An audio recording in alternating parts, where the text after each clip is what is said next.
নমস্কাৰ ষ্টুডিঅ'ত মই কন্দৰ্প গগৈ দিনটোৰ বহুকেইটা গুৰুত্বপূৰ্ণ বাতৰি সামৰি লৈ আহিছোঁ আমাৰ বিশেষ বুলেটিন।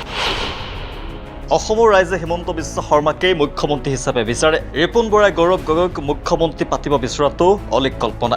গৌৰৱ গগৈ নিজৰ সমষ্টিতে বিধ্বস্ত হৈছে। ৰিপুণ বৰাৰ কংগ্ৰেছৰ ব্লু বাৰ্ডৰ প্ৰতি আকৰ্ষণৰ বাহিৰে একো নহয়।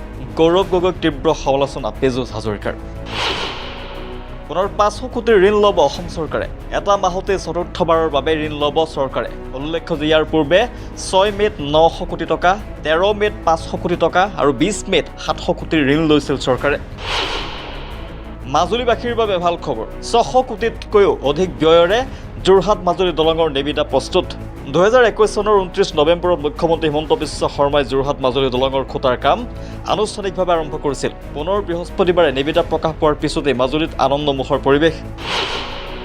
খিলঞ্জীয়াৰ নামত বেপাৰ কৰাটো জাতীয়তাবাদ নহয়। জাতীয়তাবাদৰ নামত যাকে তাকে দম দি পইচা লোৱাটো উচিত নহয়। চান্দা নলৈ কৰ্মসংস্কৃতি বাছি লওক। চান্দা বিচাৰি থাকিলে কেনেকৈ ব্যৱসায় কৰিব, বিধায়ক অখিল গগৈৰ মন্তব্য।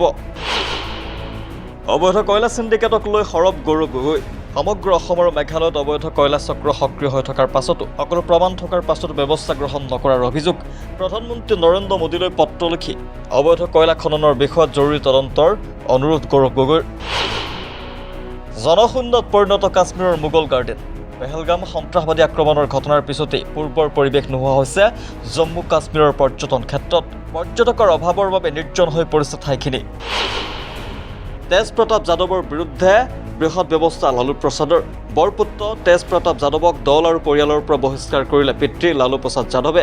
6 বছৰৰ বাবে দলৰ পৰা বহিষ্কাৰ কৰা হৈছে। শনিবাৰে তেজ প্ৰতাপ যাদৱে সামাজিক মাধ্যমত অনুষ্কা যাদৱৰ সৈতে থকা প্ৰেমৰ কথা স্বীকাৰ কৰিছিল। তাৰ পিছতেই পুত্ৰৰ বিৰুদ্ধে ব্যৱস্থা গ্ৰহণ কৰিলে লালু প্ৰসাদ যাদৱে।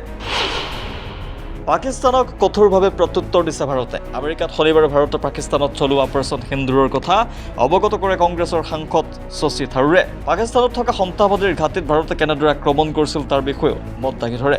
বিশ্ববাসীক সন্ত্ৰাসবাদৰ বিৰুদ্ধে একলগ হৈ যুঁজ দিবলৈ আহ্বান জনায় সাংসদগৰাকীয়ে। উত্তৰ প্ৰদেশত নিৰ্মাণ হ'ব বনি কাপুৰছ আন্তঃৰাষ্ট্ৰীয় চলচ্চিত্ৰ প্ৰকল্প। শীঘ্ৰেই জুন মাহৰ ভিতৰত নিৰ্মাণ হ'ব প্ৰকল্পটোৰ কাম। বনি কাপুৰৰ মালিকাধীন এটা কোম্পানীয়ে ইতিমধ্যে সকলো প্ৰস্তুতি সম্পূৰ্ণ কৰি তুলিছে। প্ৰকল্পটোৰ আধাৰশিলা স্থাপন কৰিব মুখ্যমন্ত্ৰী যোগী আদিত্যনাথে। দিল্লীৰ হাতত 6 উইকেটত পৰাস্ত পঞ্জাৱ। IPLৰ 64 সংখ্যক মেচত দিল্লী কেপিটেলছে 6 উইকেটত পৰাস্ত কৰে পঞ্জাৱ কিংছক। জয়পুৰত অনুষ্ঠিত হোৱা মেচখনত দিল্লীয়ে টছত জয়ী হৈ প্ৰথমে বলিং কৰে। প্ৰথমে বেটিং কৰি পঞ্জাৱে 20 অভাৰত 8 উইকেট হেৰুৱাই 206 ৰান কৰে। 207 ৰানৰ লক্ষ্য খেদি দিল্লীয়ে 19.3 অভাৰত খেলত জয়ী হয়। বিয়া, জন্মদিন বা আপোনাৰ যিকোনো বিশেষ অনুষ্ঠানৰ বাবে one stop solution ambience banquets. আপোনাৰ প্ৰতিটো অনুষ্ঠানৰ বাবে এটাই শ্ৰেষ্ঠ স্থান। Guwahati's finest and luxurious banquet hall. Ambience banquets, perfect for every celebration.